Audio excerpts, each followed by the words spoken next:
Hey guys, it's Terry from Terry Hofford Photography, and I am just going to quickly go through one or two of the photos that I took today on my very quick and brief Facebook Live. So that way you can kind of see how I edit them and whatnot. Now you can see that some of these have already been pre-edited because I just did it. My workflow is automatic by now, and I totally forgot to wait to do it until I could record it. So what we're going to do is I'm just going to select a different photo that I did not select the first time to edit. So it may not be as great as the others because I've already selected my favorites, but it will still be a good photo because it's Nikita and you can't really go wrong, can you? All right, so let's go along here. Doop, doop, doop, dee. Let's do, yeah, sure. We'll do this one. Cool. So as you can see, all my things have ratings. So the first thing I do when I go into Lightroom is I will load everything into Lightroom. I do it all at once, and then I bring them up in chunks like so forth with the survey mode on. So that way I can select my favorite or favorite one or two out of the batch. So I usually will select maybe 4 or 5 depending on if there's horizontals, verticals, things like that. So I can see them clear enough to know, and the ones that grab my attention are the ones that I keep and give the 5-star rating that way. So let's say this one is included. So develop tab. Now I am a preset hoarder. If you've watched any of my other editing videos, you will know this to be true. But yep, I always go back to the same few just because they tend to work with my cameras, my white balance, and my studio light. So I usually will stick with those, but we can maybe play around with a few today. Just that's why it's important to do fun shoots, so you can play around and maybe make different kinds of presets and have fun with it a bit more. All right, so we have this photo of Nikita. She looks amazing. Her eyes are incredible. So standardly, my initial thought is always to put on LXC04, which you get through Tribe Archipelago or Archipelago. I don't know how you say it, but whatever. So this one I like because the skin tones are warm, but not like too warm. It makes my blues like kind of a greeny blue, and it's got a bit of grit to it, which I like in the film style. So the majority of the ones that I've selected will have this preset pre-applied to it.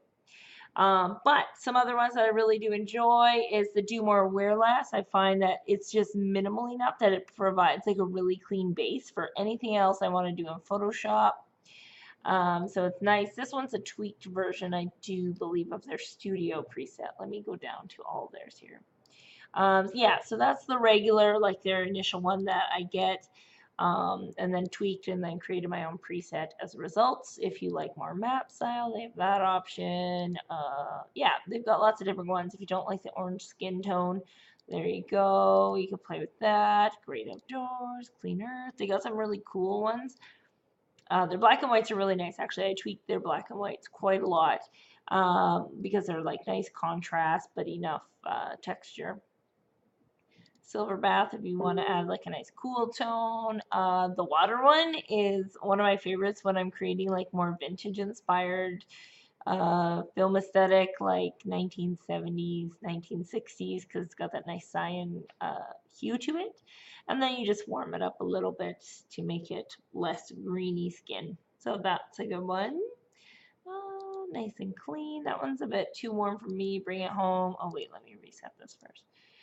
These ones are nice. They're warm and smooth and good, but not really for my style of shooting, those particular ones.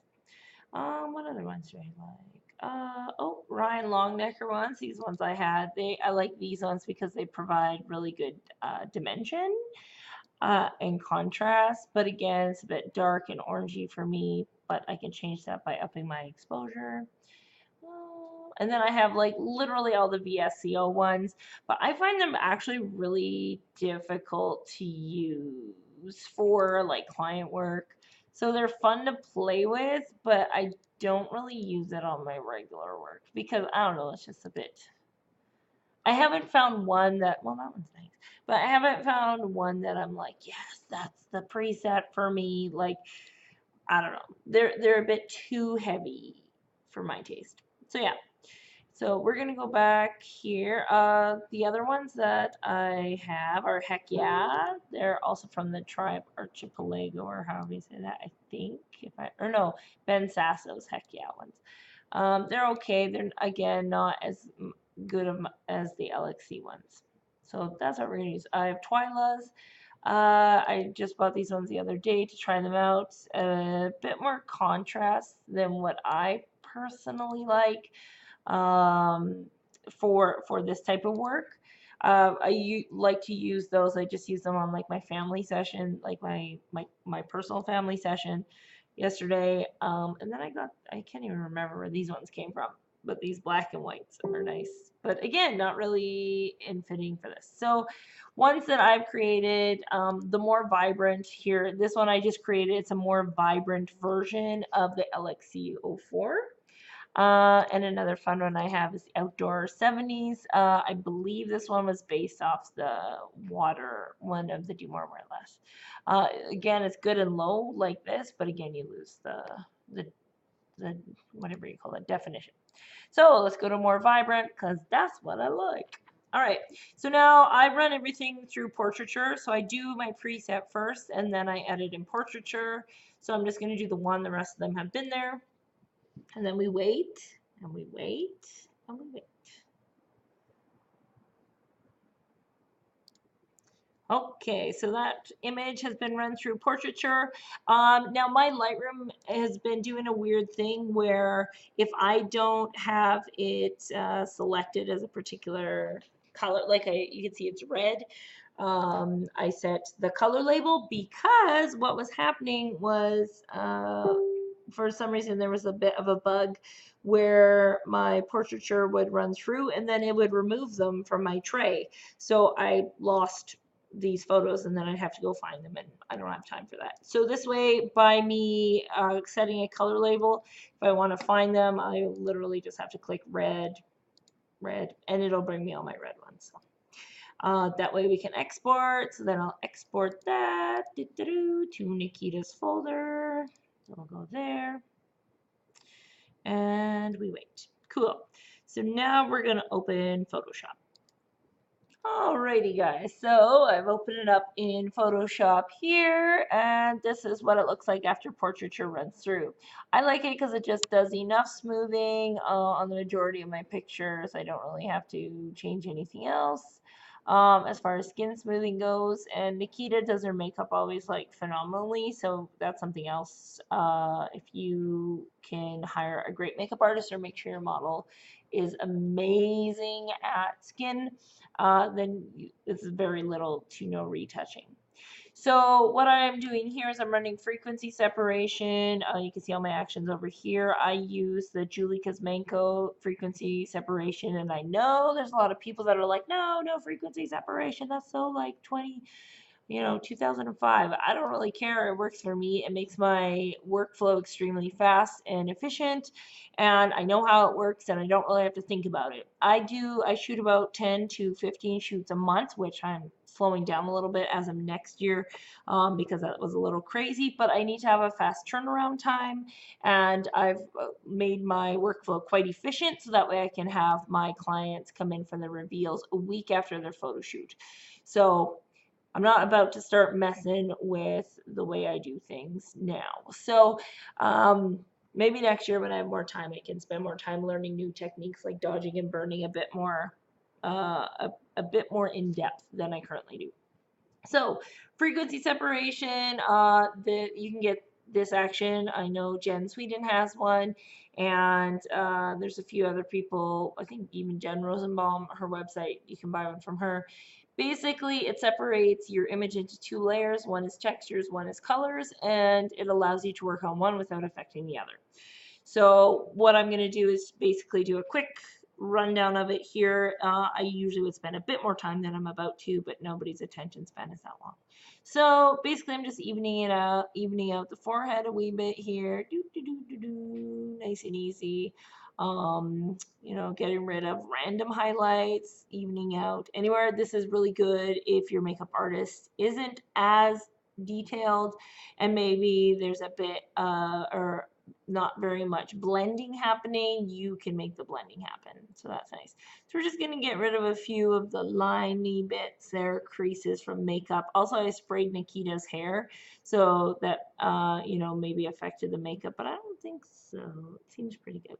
So yeah, so we just go around, we smooth all the areas out as far as color goes. Like nothing crazy. Necklines, people don't, if people notice the shit in a photo, I don't know. Personally, everyone's got necklines. It's not the worst thing in the world. But the problem is when you tan, because some people have like really, really in-depth ones, and their tan is not even. So that's something to keep in mind. Everything else looks pretty good. That's just the water from spritzing her. So let's go here. So now I'm going to work on the texture layer to get rid of a bit of textures that we have. Sometimes if you're working on the color layer and the spot isn't budging, number one, make sure it's not just on your monitor, not the picture at all. And number two, move to the texture layer because it might just be embedded in the texture. So you can go through. I personally don't like to do too much on the texture layer. I find it extremely time consuming, and again, everyone's got texture to their skin, so the more you dick around with it, the harder it gets. Like, I don't even like the way I did that. So, but again, I would spend more time doing it, so this is what we're going to leave it at. So this is without frequency separation, this is with it. So it just kind of evens things out a little bit. Nothing too crazy. So, and then I'm going to flatten that. I've made actions for flattening just because, again, one of those things that I do a lot of. The next thing I'm going to do is run a action for inverted high pass, which you can Google to create your own.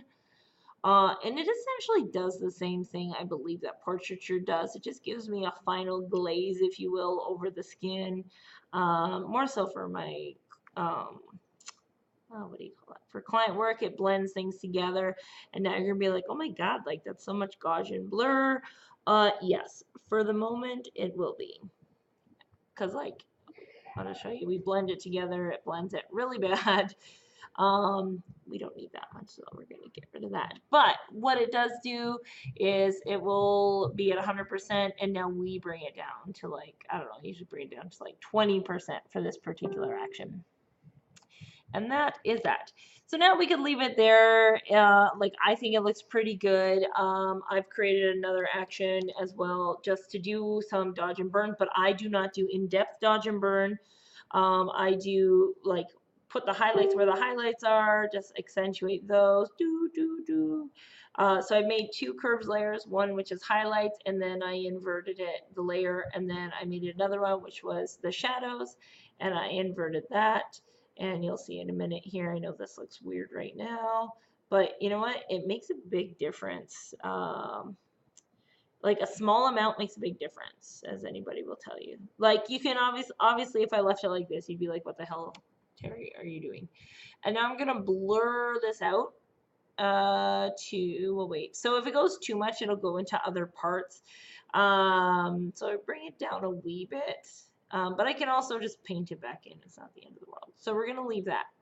We go to the shadows, do the same thing, paint in where I want more shadow, more contour, and the eyes I like to do around, like if they have dark eyes. Collarbones are always good. You can, you know, surround the outside of the arms, whatever. This you can use to help minimize a body shape if that's your jam, by creating the contour. It's contouring. It's essentially what we're doing. Take a tip from the Kardashians, right? Oh, so pretty. Boop, boop. All right, and then we're gonna go blur that, shoop, and let her go. We call this gorilla contouring because it's ridiculous. All right, and then we're gonna go down. Maybe about there. So this is what it looked like before, and this is what it looks like after. So it's just enough to give it a little extra something something. You could even probably go a bit more, maybe. You don't want it to look super fake, but you can see how it like picks up the light and stuff. I just like it a little more natural, So probably there, because then it picks up that cheekbone. I'll probably come back in a day and be like, that looks so fake.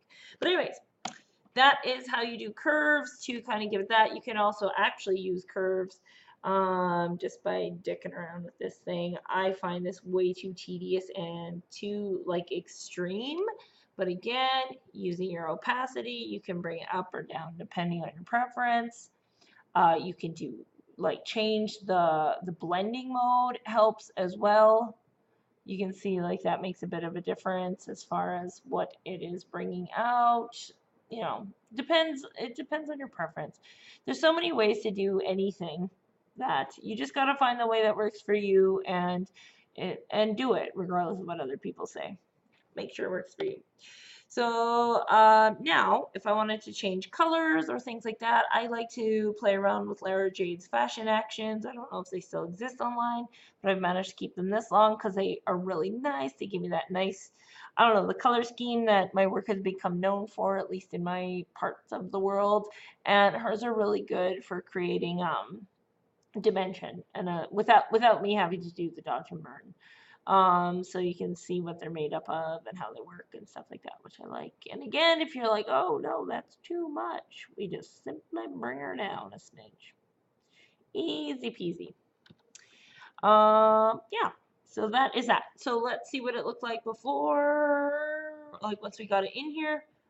Boom. That was the relatively raw-ish file or preset only.